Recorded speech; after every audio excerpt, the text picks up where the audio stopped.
Been a while since I've explored the nostalgia tax, and I figured this time I'd find out what you guys want to know. Hey, kid.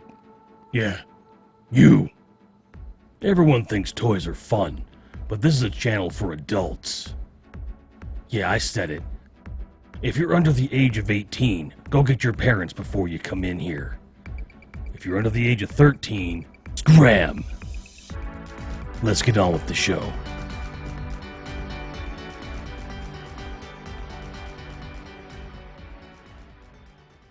I've been wanting to revive the Exploring the Nostalgia Tax series for a while and decided that with a new format, it was worthwhile to just keep going, but also to do so with feedback from all of you. I started with my patrons, and the first question that came up was from Jason Garcia, who asked the difference between a collector, a hoarder, and a scalper. Now, I can see why he's asking this question. It's a good one, too. There's a lot of similarities between those three, types of people. So I'm going to try my best to break it down with the two negative ones and then go into collecting itself, and we'll talk a bit about each. To start off with, let's go with the scariest one, which is hoarding.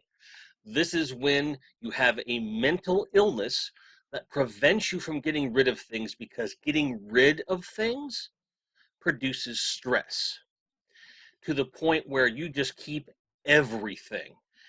There have been many, many, many, many shows and studies done about this. This is a compulsion, and it is, it's a mental imbalance of sorts. I'm a big mental health advocate, and hoarding certainly falls under that umbrella. This is something that you can't really control. It's a form of, being inside of yourself. And when you combine that with something like agoraphobia, which is not leaving the house, that can get pretty scary. And I don't want to gross anybody out. But if you just look up the word hoarder in a Google image search, you're going to find some pretty gnarly situations that people somehow live in. A key factor in differentiating this from the other two terms we're looking at today is that hoarding is defined by the Mayo Health Clinic as just retaining items regardless of value. And frankly, that's as deep as I think we need to get. We've defined the key points. It is a compulsory mental health illness that can be diagnosed, and you're holding on to things regardless of their value. Now let's look at a scalper. Before I move any further, resellers are different than scalpers. A reseller buys a good and resells it for a profit. That by itself is not inherently bad. That's why a reseller and a scalper are different. What a scalper does is grab things that are finite or of high value, grabs as many of them as they can, and then resells them to a captive audience of people who missed out for an extremely high profit. It's this idea that a scalper is going to buy things like concert tickets. That's where this first became a big thing. Concert tickets, events, things of that nature. And then, tickets would sell out really quick before online was a thing, and even now, of course. But they would buy something that is highly desirable, resell it at a very high profit margin, and just go to town. Some scalpers even will go to the point of just counterfeiting things. So let me give you an example. A reseller buys this paperclip. Now, paperclips aren't inherently rare or hard to find, but maybe this particular brand of paperclip is hard to find in a specific area or in other areas, and they realize that it holds value for some, and they might mark it up, 10% or something like that, and resell it in a market that maybe doesn't get access to that type of paperclip. Now, let's assume for the moment that this same paperclip is a limited release that's only available for a short period of time or on a specific date. A scalper would buy every single one of these that he or she could find, then list them online or go to a flea market for quadruple or more of the price, and specifically market to the people that missed out on that limited sale of that particular item, in this case, this paperclip. That's the difference between a reseller and a scalper.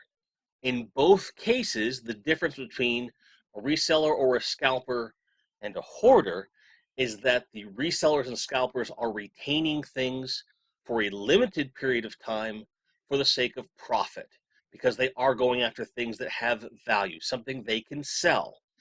And, one's kind of the good witch of the East, and the other one's the wicked witch of the West, if you want to think about it in those terms. So hoarders hang on to everything. They collect everything regardless of value, and they're compelled to do so.